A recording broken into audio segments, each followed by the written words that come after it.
सोचे रहे तो अपन बनाहूँ, जिंदगी भर वो साथ निभाऊं, माया लमोर नहीं जाने रे।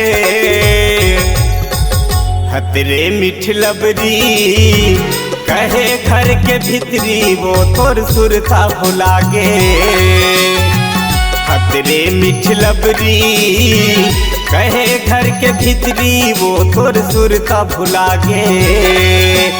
सोचे रहे तो अपन बनाहूँ, जिंदगी भर वो साथ निभाऊं, माया लमोर नहीं जाने रे। हतरे मिठ लबरी कहे घर के भीतरी, वो तोर सुरता भुला गे। हतरे मिठ लबरी कहे घर के भीतरी, वो तोर सुरता भुला गे।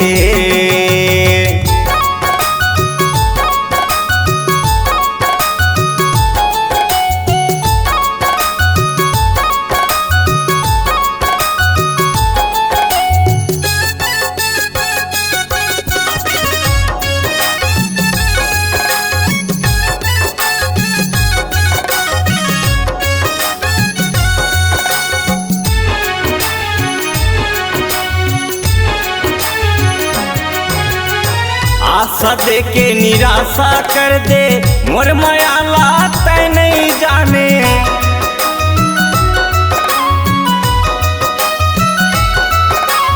करे भरोसा तोरे प्रीत के, मोर सपना लाया अधूरा कर दे। करे भरोसा तोरे प्रीत के, मोर सपना लाया अधूरा कर दे। गाज गिराए माया मोर, सुरता थे कई बात के तोर, चीते दियत मारे डारे रे। हतरे मिठ लबरी कहे घर के भीतरी, वो तोर सुरता भुला गे। हतरे मिठ लबरी कहे घर के भीतरी, वो तोर सुरता भुला गे।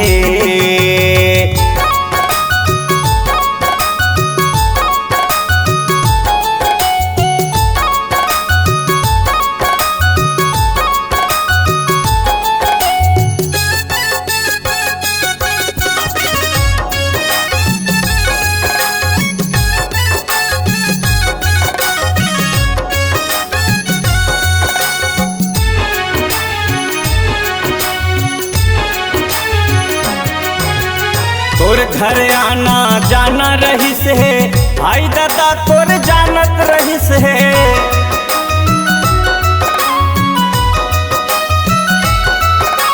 पुत्री पुत्रा के बिहाव समझ के, साथ भावर निभाना रहिस है। पुत्री पुत्रा के बिहाव समझ के, साथ भावर निभाना रहिस है। साजा सरई के मड़वा गड़ाए, तेल हरदी ला चढ़ाए, मांग में सिंदूर भराए रे।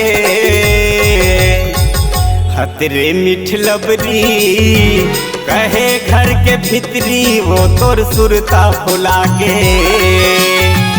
हतरे मिठ लबरी कहे घर के भीतरी, वो तोर सुरता भुला गे। सोचे रहे तो अपन बनाहूँ, जिंदगी भर वो साथ निभाऊं, माया लमोर नहीं जाने रे। हतरे मिठ लबरी कहे घर के भीतरी, वो तोर सुरता भुला गे। हतरे मिठ लबरी कहे घर के भीतरी, वो तोर सुरता भुला गे। कहे घर के भीतरी, वो तोर सुरता भुला गे। कहे घर के भीतरी रे, तोर सुरता भुला गे। कहे घर के भीतरी, वो तोर सुरता भुला गे।